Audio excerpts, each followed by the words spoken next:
बिस्मिल्लाहिर्रहमानिर्रहीम। अस्सलामु अलैकुम वरहमतुल्लाहि वबरकातुहू। नाज़रीन, खलीफा हारून रशीद अब्बासी ख़ानदान का 5वां खलीफा था।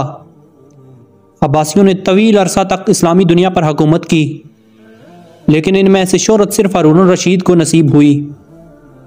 हारून रशीद के दौर में एक बार बहुत बड़ा कैद पड़ गया। इस कैद के असरात समरकंद से लेकर बगदाद तक और कूफा से लेकर मराकश तक ज़ाहिर होने लगे। हारून रशीद ने इस कैद से निपटने के लिए तमाम तदबीरें आजमा लीं। इसने गले के गोदाम खोल दिए, टैक्स माफ़ कर दिए, पूरी सल्तनत में सरकारी लंगरखाने कायम कर दिए और तमाम अमरा और ताजरों को मुतासरीन की मदद के लिए मोबाइल्स कर दिया। लेकिन इसके बावजूद अवाम के हालात ठीक ना हुए। एक रात हारून रशीद शदीद टेंशन में था। इसे नींद नहीं आ रही थी। टेंशन के इस आलम में उसने अपने वज़ीर आज़म यख्या बिन खालिद को तलब किया। यख्या बिन खालिद हारून रशीद का उस्ताद भी था। उसने बचपन से बादशाह की तरबियत की थी। हारून रशीद ने यख्या खालिद से कहा, उस्ताद मोहतरम, आप मुझे कोई ऐसी कहानी सुनाएं या कोई ऐसी दास्तान सुनाएं जिसे सुनकर मुझे फ़ौरन करार आ जाए।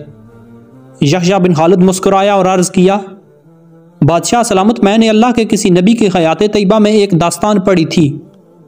ये दास्तान मुक़द्दर किस्मत और अल्लाह की रज़ा की सबसे बड़ी और शानदार तशरीह है। आप अगर इजाज़त दें तो मैं वो दास्तान आपके सामने दोहरा दूँ।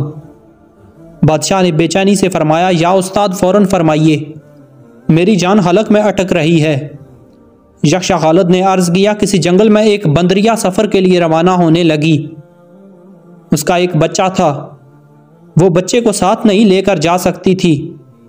चनाचे वो शेर के पास गई और उसने अर्ज़ किया, जनाब आप जंगल के बादशाह हैं, मैं सफ़र पर रवाना होने लगी हूँ।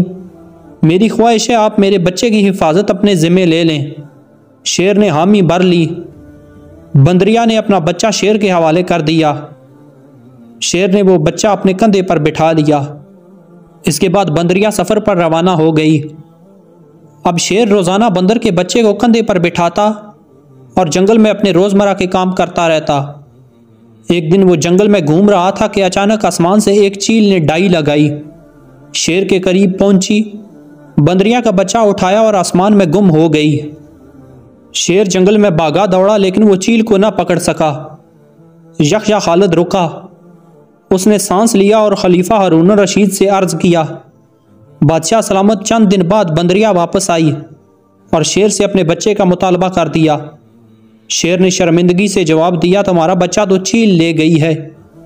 बंदरिया को गुस्सा आ गया और इसने चिल्ला कर कहा, तुम कैसे बादशाह हो? तुमसे एक अमानत की हिफाजत नहीं हो सकी। तुम इस सारे जंगल का निज़ाम कैसे चलाओगे? शेर ने अफसोस से सर हिलाया और बोला, मैं ज़मीन का बादशाह हूँ। अगर ज़मीन से कोई आफत तुम्हारे बच्चे की तरफ बढ़ती तो मैं इसे रोक लेता, लेकिन ये आफत आसमान से उतरी थी और आसमान की आफतें सिर्फ़ और सिर्फ आसमान वाला रोक सकता है। ये कहानी सुनाने के बाद यख्या बिन खालिद ने हारून रशीद से कहा, बादशाह सलामत, कैद की ये आफत भी अगर ज़मीन से निकली होती तो आप इसे रोक लेते। ये आसमान का अजाब है, इसे सिर्फ अल्लाह ताला रोक सकता है।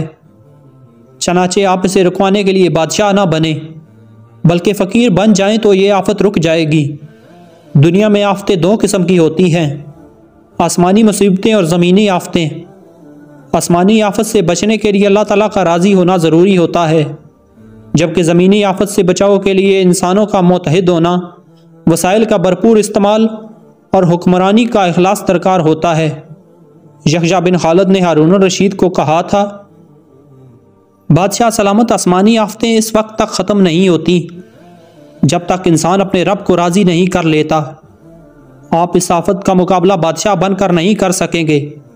चनाचे आप फ़कीर बन जाइए, अल्लाह के हजूर गिर जाइए, उससे तौबा कीजिए और इससे मदद मांगिए।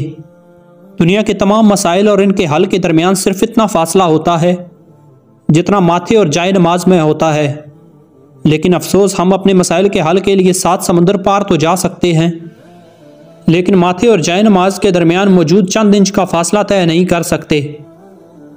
नाजरीन, अगर आपको कोई वाक़या या सच्ची कहानी अच्छी लगे तो उसे अपने दूसरे दोस्तों तक शेयर कर लिया कीजिए। यकीन कीजिए कि इसमें आपका वो मुश्किल एक लम्हा सर्फ होगा, लेकिन हो सकता है कि इस एक लम्हे की उठाई हुई तकलीफ से आपके शेयर करदा तहरीर हज़ारों लोगों के लिए सबक आमोज साबित हो सकती है।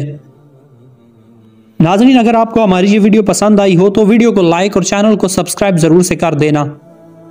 अपना बहुत सारा ख्याल रखिएगा, साथ हमारे इस चैनल का भी। अल्लाह हाफिज़।